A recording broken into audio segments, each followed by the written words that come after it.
7 दिन आप यहाँ रहे, उन 7 दिनों में भागवत कथा के साथ साथ उत्सव, मनोरथ, दर्शन, पूजन, ध्वजाजी, तीर्थ पूजन आदि बहुत से सत्कार्य आपके द्वारा श्री ठाकुर जी ने करवाए। 7 दिन जो आपने यहाँ पुण्य अर्जित किया है, उस पुण्य को आप अपने साथ घर ले जाकर अपने वंश वारसदारों को कैसे प्रदान कर सकते हैं, उसके 7 लक्षण बताता है। पहला लक्षण, अगर आपने 7 दिन तक अपने हृदय में क्षमा भावना को धारण किया हो तो ये कथा आपके हृदय में आकर विराजमान हो जाती है।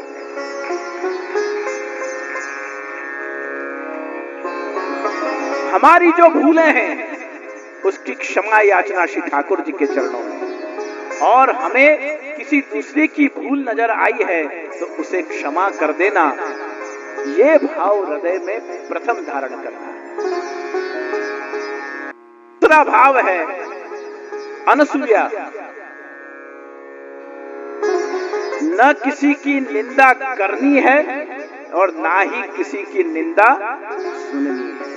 अगर आप 4 लोग खड़े हैं और उसमें से 1 या 2 व्यक्ति किसी की निंदा, आलोचना, उपहास कर रहा है और आप भी वहां निमित्त बने हैं, अगर आप रोक नहीं सकते तो आप उसमें शामिल होकर और तीर्थ स्थान में कथा श्रवण करके और उस पाप के भागीदारी नहीं बनना चाहिए। अनसूया, निंदा नहीं करना। तीसरी बात है अंतर्बाह्य पवित्रता।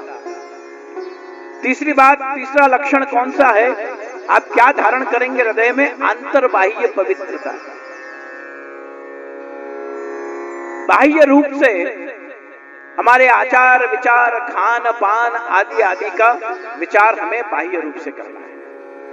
अगर हम शौचादि क्रम से निवृत्त होकर आए हैं तो स्नान नहीं किया है तो भागवत कथा में नहीं बैठना, क्योंकि आप भगवत वाणी, भगवत स्वरूप को सुन रहे हैं। आचार बाह्य, अंतर्बाह्य पवित्रता की बात हो रही है, सफाई की बात नहीं होती। Cleanliness and purity.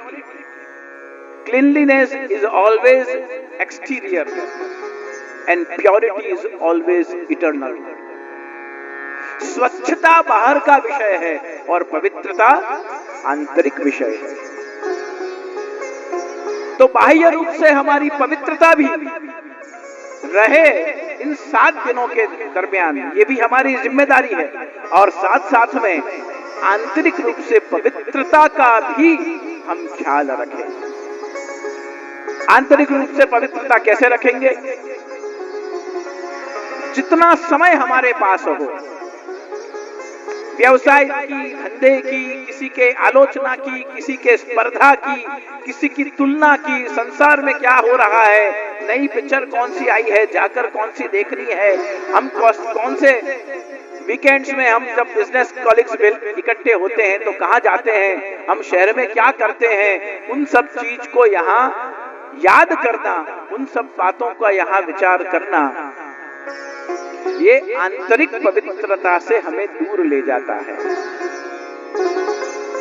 7 दिवस के दरमियान जब भी हम आवश्यक हो इतनी लौकिक चर्चा हो, अन्यथा जितना समय हमें 7 दिन का मिला है, तीर्थ का स्थान प्राप्त हुआ है, भागवत कथा का माध्यम, ये सेतु बंधन हमें मिला है इसको छोर से उस ओर जाने के लिए,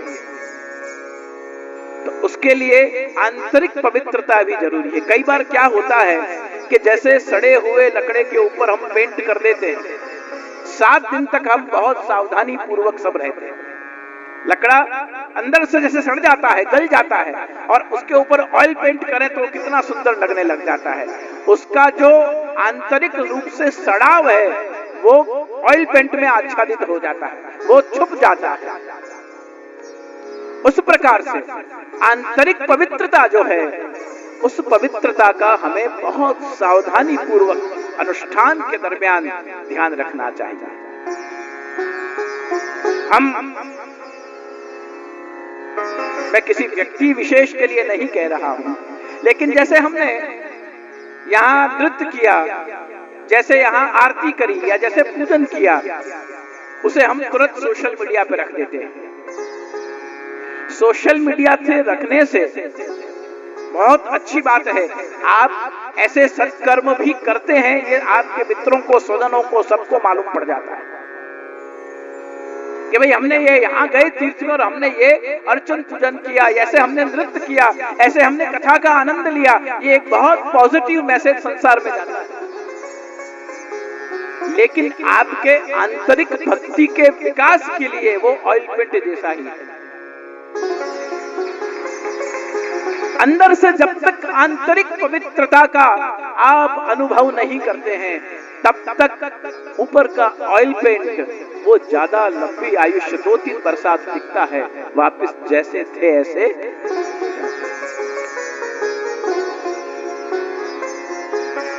चौथी बात, तीर्थ में जाकर हमें दर्शन, श्रवण, कीर्तन, स्मरण, ठाकुर जी पधरा के आए हैं, वो सब बड़भागी जीव हैं।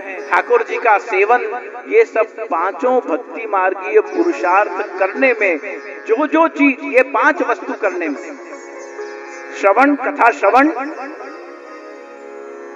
कीर्तन, स्मरण, सेवा और सत्संग, ये सब करने में जो जो वस्तु हमें बाधक बनती हैं, उस वस्तु का परित्याग करना चाहिए। अगर इंस्टा बाधक बनता है तो अभी 7 दिन के लिए उसे विश्राम करने दें। फेसबुक बाधक बनती है तो 7 दिन के लिए उसे विश्राम करने दें। व्हाट्सएप बाधक बनता है तो 7 दिन के लिए हम उसे विश्राम करने दें। या समय निर्धारित कर लें, सोने से पहले आधे घंटे पूरे दिन का वो जो है सब देख दिखा लेंगे। लेकिन जो जकड़न है इस गैजेट के साथ हमारी, अगर 7 दिन के लिए घोषणा की जाए कि जितने भी कथा में आए हैं उन सभी को मोबाइल जमा करा देना पड़ेगा, आधा मंडप खाली हो जाएगा। क्योंकि जीवन का इतना अभिन्न अंग बन चुका है ये पदार्थ, ये गैजेट, ये यंत्र। अब इसके बिना मनुष्य का जीवन कठिन होता जा रहा है। एटीएम से लेकर पीटीएम तक और पर्सनल टाइम से लेकर स्पिरिचुअल टाइम तक, जितना भी टाइम हमारे पास, अब जितना भी समय इस शरीर के अस्तित्व को इस पृथ्वी पर अभी रखना है, उतने समय में बहुधा समय हमारा इस यंत्र के प्रति समर्पित हो जाता है। मैं इसका विरोधी नहीं हूं, लेकिन इसकी समय मर्यादा होनी परम आवश्यक है। 5वीं बात है, 7 दिन तक हमारे हृदय में परस्पर जितने भी यात्री आए हैं उनके प्रति और हमारे प्रभु के प्रति, श्री महाप्रभु जी के चरणारविंद के प्रति और श्री महाप्रभु जी के सिद्धांतों के प्रति हृदय में दीनता धारण करके रहना है। दासानुदासो भवतास्मि भूयः मनस्मरेतां पतिर्गुणांस्ते गृणीतवाग कर्म करोतु काय ननाक पृष्ठम न च पारमेष्ठम न सार्वभौमं न रसाधिपत्यम न योग सिद्धिर अपनर्भवम वा समंजसत्वात् विरह्य कांक्षे। वृत्रासुर क्या कहता है कि मुझे प्रभु न त्रिलोक का स्वामी बनना है, न स्वर्ग चाहिए, न कोई और सत्ता चाहिए। अगर आप मुझे 7 दिन में कुछ दे सको तो आप इतना ही दो। दासानुदासो भवतास्मि भूयः। आपके जो प्रभु दास हैं, जो आपकी कथा सुनते हैं, कीर्तन करते हैं, स्मरण करते हैं और भक्ति भाव में नृत्य करते हैं, सेवा करते हैं, ऐसे आपके वैष्णव दास जो भक्त हैं, उनका भी मैं अगर दास बन सकूं, ऐसा सौभाग्य मुझे प्रदान करिए। दीनता भाव धारण करना। 6ठा भाव है प्रेमास्पद भाव।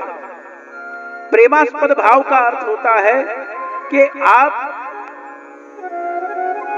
जो कथा श्रवण करते हैं, उस कथा का एक एक शब्द श्री भागवत प्रतिपद मणिवर भावांश भूषिता मूर्ति, महाप्रभु जी कौन है? जिन्होंने प्रतिपद मणिवर भावांश भूषिता, जिन्होंने स्कंधार्थ से लेकर शब्दार्थ तक, पद वाक्य और पद तक, अक्षर तक भागवत जी के जिन्होंने अर्थ करते हुए उसकी मधुरिमा प्रदान की है, ऐसे श्रीमद् भागवत जी को सुनने के बाद जो कुछ श्रवण में आनंद प्राप्त किया है, उससे हमारा हृदय आनंद हृदय कलो, आनंद की लहरों से छलकना चाहिए। एक कथा में, मैं किसी की कथा में गया था ऐसे ही प्रवचन करने के लिए, तो उन्होंने आचार्य स्थान से व्यासपीठ पे जो शास्त्री जी बैठे थे, उन्होंने कहा कि आप पधारी गए हो और कोई विशेष कार्य न हो तो आप जब तक आरती न हो जाए न पधारें। तो हम बैठे रहे वहां पर। जब आरती हो गई और जब हम बाहर निकल रहे थे तो जो मुख्य यजमान थे कथा के, वो द्वार पर खड़े होकर जितने भी श्रोता कथा सुनकर जा रहे थे उनके चरण स्पर्श कर रहे थे कि किस रूप से कथा आपके हृदय में विराजमान हुई। शायद मैं उस लाभ से वंचित रहा हूं तो आपके चरण की धूल, क्योंकि जो कथा मंडप में विराजमान है वो केवल ये मंडप नहीं है,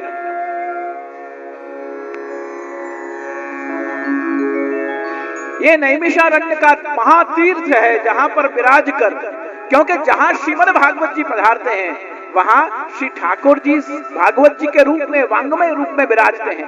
वहां श्री महाप्रभु जी जो प्रतिपद मणिवर भावांश भूषिता मूर्ति है वो स्वयं पधारते हैं। और जब आचार्य चरण पधारे, स्वयं ठाकुर जी पधारे, तो सुखदेव जी तो वहां विराज ही रहे हैं। और जितने भी सनक सुनंदन आदि जितने भी ऋषि मुनि हैं वो सब जहां पधार कर मद भक्ता यत्र गायन्ते तत्र तिष्ठामि नारद, मेरे भक्त जहां जहां मेरे लीला का, स्वरूप का, चरित्र का, इतिहास का जहां जहां गुणगान करते हैं, हे नारद मैं वहां गए बिना अपने आप को रोक नहीं सकता, मैं वहां प्रकट हो ही जाता हूं। भगवान कहते हैं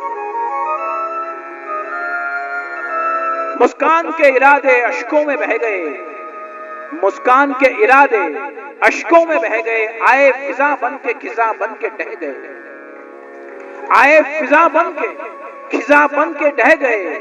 और नजरें तो टिकी हुई थी चांद और सितारों पर, नजरें तो टिकी हुई थी चांद और सितारों पर, खुद अपने ही आंगन की जमीन पे फिसल गए। होता क्या है कि प्रेम भाव के अभाव से, प्रेम भाव के अभाव से हम भागवत जी श्रवण तो करते हैं लेकिन उसके रस का, उसके आनंद का अनुभव करने में कहीं कहीं वंचित हो जाते हैं। किसी को निद्रा आ गई, किसी का मन कहीं ऑफिस में चला गया, किसी का मन किसी व्यसन की ओर आकर्षित हो गया, किसी का मन, क्योंकि वो उड़ता रहता है। अद्यैव में विशद मानस राजहंसः कृष्णत्वदीय पद पंकज पंजरांते। भगवान के युगल चरणारविंद इस हृदय रूपी पिंजरे में जब हम बंद कर लेते हैं, जैसे शुक और शुकी दोनों एक पिंजरे में बंद होकर और मधुर गान करते हैं, उसी प्रकार से हमारे हृदय रूपी पिंजरे में आपके युगल चरणारविंद पधार के विराज जाएं और उस कृपा बल के माध्यम से हमारे जीवन में उस कथा का रस माधुर्य जीवन भर हमें स्मरण भी रहे और संस्मरण भी रहे। स्मरण वो है जो हमारे जीते जी हमें याद आता रहता है, और संस्मरण वो है कि हमारे गए बाद भी समाज याद करता है कि इन्होंने द्वारका में कथा कराई, इन्होंने हमें सत्संग का लाभ दिया, इन्होंने मनोरथी बनकर 56 भोग कराया, इन्होंने मनोरथी बनकर विवाह का मनोरथ करवाया, इन्हें मनोरथी बनकर ध्वजा जी का आनंद करवाया। ये संस्मरण है जो व्यक्ति की अनुपस्थिति में भी उस व्यक्ति का स्मरण करवा दे, उसे हम कहते हैं संस्मरण। और सातवीं गति है, सातवां भाव है अन्य शरणागति। 7 दिन की कथा सुनने के बाद भी अगर हमारे हृदय में अनन्य शरणागति का जन्म नहीं होता है तो कहीं कहीं स्वर बेसुरा हुआ, कहीं लय चुके, इसी के कारण से प्रबल शरणागति का जो योग था हमारे कुंडली में हो या ना हो, लेकिन इस मंडप में आने के बाद जो प्रबल शरणागति का योग था उस योग से हम वंचित हुए। तो हमारे कर्म, स्वभाव, चरित्र और गुण अवगुण कैसे भी हो, ये भागवतीय सत्संग हमें प्रभु की अनन्य शरणागति, क्योंकि भगवान ने कहा जो अनन्य चिंतयन्तो माम, जो अनन्य भाव से मेरा भजन करता है, हे अर्जुन वो भक्त समय प्रिय है, वो मुझे बहुत प्रिय है।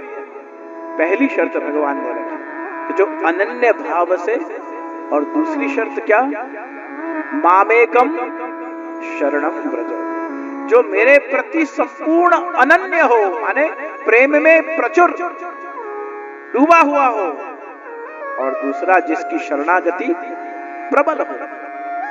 संसार का कोई भी प्रलोभन जिसे आकर्षित न कर सके, जब कृष्ण का नाम सुन ले भूली भवन हो तो बावरी भाई। तो उस सातों दिव्य गुणों को हृदय में धारण करते हुए 7 दिवसीय श्रीमद् भागवत जी के अनुष्ठान में आप सभी जब यहाँ आनंद प्राप्त कर रहे हैं, तो मेरे हृदय में जो भाव यहाँ आज मध्याह्न में जो स्मरण हुए उनको मैंने कुछ लिखा और आपके सामने उनको 7 दिनों में हम क्या कर सकते हैं, और 7 दिनों में यहाँ से वो कहते हैं ना टेक अवे, आजकल टेक अवे की जमाना है, तो वो टेक अवे में हम यहाँ से कोई धार जाएगा, कोई खरगोन जाएगा, कोई इंदौर जाएगा, कोई मालवा, अलग अलग क्षेत्र में हम वापस यहाँ से जाकर अपने अपने कार्यों में, अपने अपने लौकिक जीवनों में, व्यवसायों में, परिवार में, समाज में व्यस्त हो जाएंगे। लेकिन उन व्यस्तताओं के बीच में इन 7 बिंदुओं में से दिन में एक बार कोई एक का भी स्मरण हो जाए तो भागवत जी आप में अभी भी विराजमान है। इसका स्मरण आप करते हुए अपने हृदय में श्री द्वारका नगरी के इस दिव्य तीर्थ धाम में भक्ति से रसमय होते हुए आगे कथा का श्रवण करें।